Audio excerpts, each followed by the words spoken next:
మీ Mukunda jewellers లో నక్షి మేళా సందర్భంగా free shipping across the world. నమస్కారం, మీరు చూస్తుంది సుమన్ టీవీ. నేను మీ కీర్తి. ముందుగా సుమన్ టీవీ ప్రేక్షకులందరికీ సంక్రాంతి పండుగ శుభాకాంక్షలు. సంక్రాంతి పండుగ విశిష్టత గురించి, ఈ రోజు మనం పాటించవలసిన నియమాల గురించి, వంశోద్ధారకుడు పుట్టాలంటే ఎలాంటి దానాలు ధర్మాలు చేయాలి తెలియజేయడానికి ప్రముఖ ఆస్ట్రాలజర్ బ్రహ్మశ్రీ నందిపట్ల శ్రీహరి శర్మ గురుగారు ఉన్నారు. నమస్తే గురుగారు. వాగర్థ వివ సంపృక్తౌ వాగర్థ ప్రతిపత్తయే జగతః పితరౌ వందే పార్వతీ పరమేశ్వరౌ. సదాశివ సమారంభాం శంకరాచార్య మధ్యమాం అస్మదాచార్య పర్యంతం వందే గురు పరంపరాం. ఆదిత్యాయ చ సోమాయ మంగళాయ బుధాయ చ గురు శుక్ర శనిభ్యశ్చ రాహవే కేతవే నమః.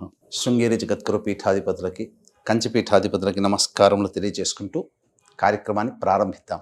గురుగారు, ముందుగా మీకు సంక్రాంతి పండుగ శుభాకాంక్షలు అండి. మీకు వీక్షిస్తున్నటువంటి మహిళా ప్రేక్షకులకి అందరికీ కూడా సంక్రాంతి పర్వదినం శుభాకాంక్షలమ్మా. గురుగారు, మరి ఈ సంక్రాంతి పండుగ రోజు మేము ఏం చేయాలి? ఈ కాలాన్ని మేము ఎలా సద్వినియోగం చేసుకోవాలి? అయితే ముఖ్యంగా సంక్రాంతి పండుగ అంటే పుణ్యం కొద్దీ పురుషుడు, దానం కొద్దీ పిల్లలు అంటూ ఉంటారు కదా గురుగారు. సో దాన ధర్మాలు ఎక్కువగా చేయాలి. అందులోనే ముఖ్యంగా వంశాన్ని ఉద్ధరించే వంశోద్ధారకులు పుట్టాలంటే ఎలాంటి దానాలు చేయాలి, ఎలాంటి నియమాలు పాటించాలి, ఇలాంటి ముఖ్యమైన విశేషాలు మా ప్రేక్షకులకి తెలియజేస్తారా? తప్పకుండానమ్మా. మనకు సంక్రాంతి పండుగ నుంచి ఎక్కడ లేని సంతోషము, ఉత్సాహము అవన్నీ ఆ పండుగ నుంచే వచ్చేసేస్తాయి. అయితే సంక్రాంతి అని అంటే రవి మకర రాశిలోకి ప్రవేశం చేస్తున్న సందర్భంగా మకర సంక్రమణం అని అంటారు. అనగా కర్కాటక సంక్రమణం మనకు దక్షిణాయనం నుంచి ప్రారంభం, కర్కాటక సంక్రమణం నుంచి ప్రారంభమవుతుంది దక్షిణాయనం. ఈ దక్షిణాయనంలో చనిపోయినటువంటి వాళ్ళందరూ కూడా ఈ మకర సంక్రమణం రోజున స్వర్గానికి వెళతారు అని ఒక అర్థం. ముక్కోటి ఏకాదశి రోజున స్వర్గద్వారాలు తెరుచుకుంటాయి, మకర సంక్రాంతి రోజున ప్రవేశం చేస్తారు అని అర్థం అమ్మా. అంటే ఇందులో ఉన్నటువంటిది ఏంటంటే, మనకు శాస్త్ర పరిజ్ఞానాన్ని గనక మనం చూసుకున్నట్లయితే సూర్యోదయం నుంచి సూర్యాస్తమయం వరకు పుట్టినటువంటి వాళ్ళకందరికీ కూడా రవి పితృకారకుడు అవుతాడు. పితృ అంటే తండ్రి అని కాదు, మొత్తం ఇంటి పెద్దలు. తర్వాత అంటే ఆ వ్యక్తి యొక్క ఇంటి పెద్దలు మీరు అన్నట్టుగా. సూర్యాస్తమయం నుంచి మళ్ళీ తిరిగి సూర్యోదయం వరకు ఉన్నటువంటి కాలంలో పుట్టినటువంటి వాళ్ళు శని పితృకారకుడు అవుతాడు. కాబట్టి మకర రాశి ఎవరిల్లు? శని భగవానుడు ఇల్లు. తన తండ్రి అయినటువంటి రవి తన కొడుకు అయినటువంటి శని ఇంటికి ఈ మకర సంక్రాంతి రోజున ప్రవేశం చేస్తున్నాడు. అంటే కొడుకింటికి తండ్రి వస్తున్నాడు, చాలా సంతోషంగా ఆహ్వానిస్తున్నాడు శని భగవానుడు. మరి ఈ మకర సంక్రమణం రోజునే ప్రధానంగా మనం చేసేది ఏంటంటే, పెద్దవాళ్ళకి తర్పణాది కార్యక్రమాలు, పిండ ప్రదానాలు, బ్రాహ్మలకి వస్త్రదానములు, కొన్ని ముఖ్యమైన దానములు చెప్పబడి ఉన్నాయి. మరి అక్కడక్కడ గురుగారు ఈ తండ్రి కొడుకులకు పడదని చెప్తూ ఉంటారు, ఎందుకని? వాస్తవమే, తండ్రి కొడుకులకు పడదు. కానీ ఈ యొక్క జ్యోతిష్య శాస్త్ర ప్రకారము భచక్రంలో తిరగాల్సిన వాళ్ళు తిరగాల్సింది తప్పదు. తండ్రింటికి శని వెళ్తాడు, కొడుకింటికి, సహజమే అది. మనం చెప్పబడినటువంటిది ఈ యొక్క పరిజ్ఞానం కోసం ఆ విధంగా చెప్పబడి ఉంది. కానీ వారు తల్లిదండ్రులు తండ్రి కొడుకులే. అయితే ఇక్కడ చెప్పబడినటువంటిది ఏంటంటే, దీని అంతరార్థం ఏంటనంటే, ఈ యొక్క సంక్రాంతి పర్వదినం రోజున అందరూ కూడా తమ పితృదేవతల్ని స్మరించుకోండి, పెద్దలని ఆహ్వానించండి అని చెప్పేటువంటి సందర్భం మకర సంక్రాంతి. ఎలా చేయాలి మరి? ఆ తర్పణాలు అవి ఏ సమయంలో వదలాలి గురువుగారు? ఎందుకంటే అందరూ మాకు ఈ లేదండి, ఇలాంటి పట్టింపు లేదండి, మేము చేయమండి, లేకపోతే చేస్తే ఏమైనా జరుగుతుందా, అలా కూడా భయపడుతూ ఉంటారు గురుగారు. తప్పమ్మా. శాస్త్రం ప్రకారము ప్రతి జన్మించిన తండ్రి కడుపున పుట్టిన ప్రతి మగ పిల్లవాడు తండ్రి చనిపోయినా ఖచ్చితంగా చేయవలసిందే. ప్రతి సంవత్సరం సంక్రమణం రోజున, అసలు చెప్పబడింది అంటే శాస్త్రంలో ప్రతి నెల ఒక్కొక్క సంక్రమణం ఉంటుంది రవికి. ప్రతి సంక్రమణం రోజునైనా చేయమన్నారు. కనీసము ఈ కలియుగ ప్రమాణాన్ని అనుసరించి మర్చిపోతారు, చెయ్యకుండా ఉంటారు, జ్ఞానం ఉండదు అని చెప్పి కనీసం మకర సంక్రాంతి రోజైనా కానీ చెయ్యండిరా అని చెప్పి మకర సంక్రాంతి రోజున ఎక్కువగా అలవాటు చేయడం జరిగింది సంవత్సరాల నుంచి కూడా. అయితే మనం చూసుకున్నట్లయితే నక్షత్ర ప్రకారం చూసుకున్నట్లయితే మనకు పునర్వసు నక్షత్రం ఉదయం 10:19 వరకు ఉంది. వీక్షించేటువంటి ప్రేక్షకులు, మహిళా ప్రేక్షకులు గమనించాల్సిందంటే ఈ వీడియోని ఆశాంతం వీక్షించండి. ఎందుకనంటే ఒక అద్భుతమైనటువంటి విషయాన్ని మీకు తెలియజేస్తున్నాను. ఇది చాలా అనేక సందర్భాల్లో ఇది రాలేదమ్మా. చాలా వందల సంవత్సరాల్లో ఇటువంటి పర్వదినం వచ్చింది. సంక్రాంతి రోజున పుష్యమి నక్షత్రం ఉండడం అనేటువంటిది చాలా అరుదు అరుదు అరుదు. కాబట్టి ఈ వీడియోని సేవ్ చేసుకోండి, జాగ్రత్తగా ఆశాంతం వినండి ఈ వీడియోని. 10:19 వరకు 14వ తారీఖు రోజున పునర్వసు నక్షత్రం ఉంది. సంక్రాంతి పుణ్యకాలం ఎప్పటి నుంచి ప్రారంభమవుతుంది? ఉదయం 8:50 నుంచి సాయంత్రం 4:50 వరకు ఉంది. ఓకే. కాబట్టి పునర్వసు నక్షత్రం, ఈ పునర్వసు నక్షత్రం రోజున సమయం ఎప్పటి వరకు ఉంటుంది? సూర్యోదయం నుంచి, అనగా సంక్రాంతి పుణ్యకాలం నుంచి లెక్కేసుకోవాలి. 8:50 నుంచి 10:19 వరకు పునర్వసు నక్షత్రం ఉంటుంది. కాబట్టి ఆ సమయాన్ని వదిలేయండి. వదిలేసి 10:30 తర్వాత 1 గంట లోపల తర్పణాది కార్యక్రమాలు, దానాది కార్యక్రమాలు పెద్దవాళ్ళ కోసం చేయాలి. ఏంటంటే పుష్యమి నక్షత్రం వస్తుంది.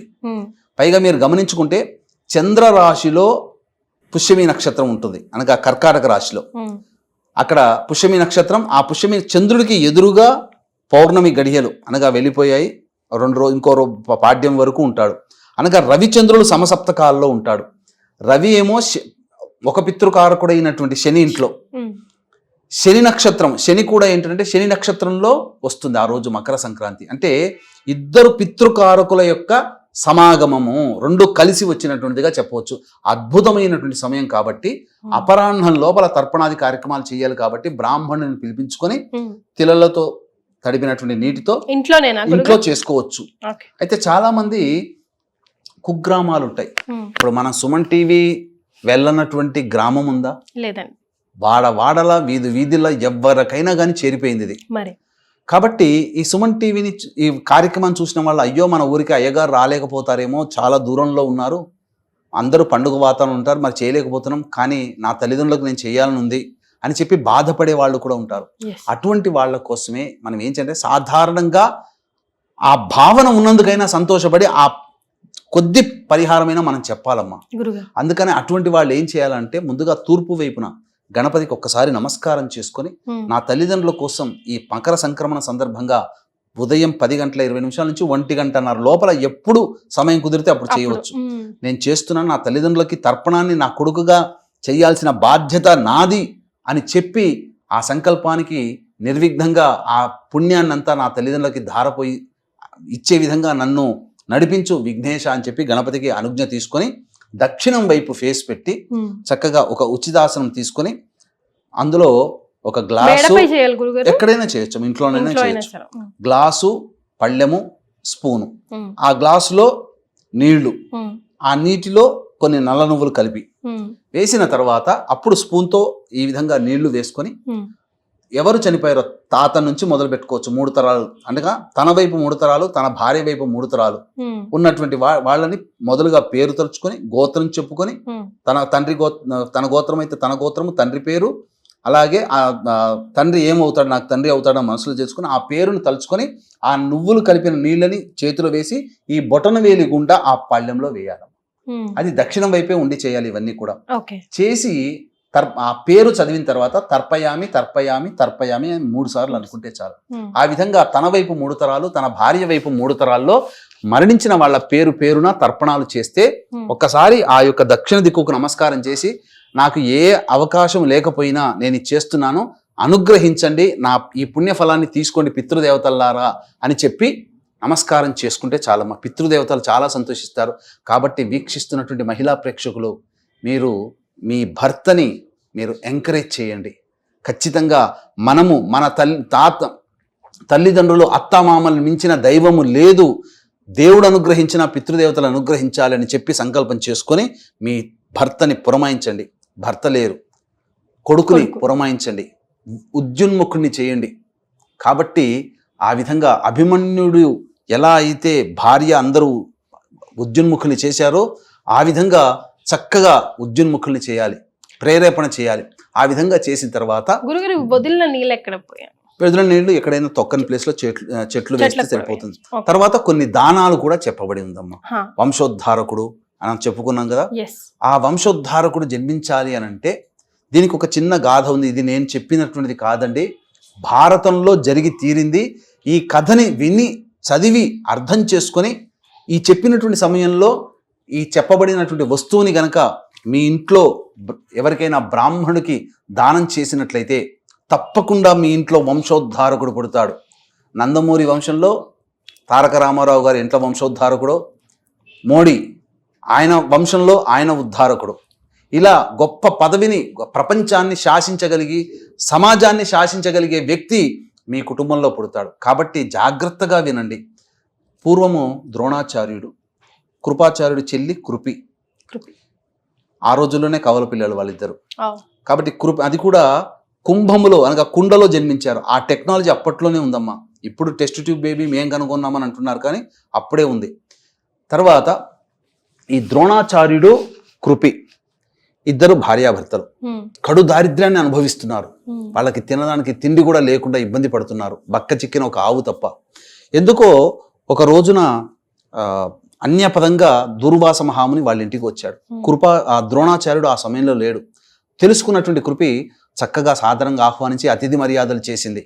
చేసిన తర్వాత విచారంగా ఉన్నప్పుడు, ఎందుకమ్మా విచారంగా ఉన్నాం ఏంటంటే, అన్ని భగవంతుడు వివాహమైంది, అన్యోన్యంగానే ఉన్నాము, కానీ దారిద్ర్యాన్ని అనుభవిస్తున్నాము, దీనికి తోడుగా సంతానం కలగకుండా మేము ఇబ్బంది పడుతున్నాము అని చెప్పి బాధపడ్డది.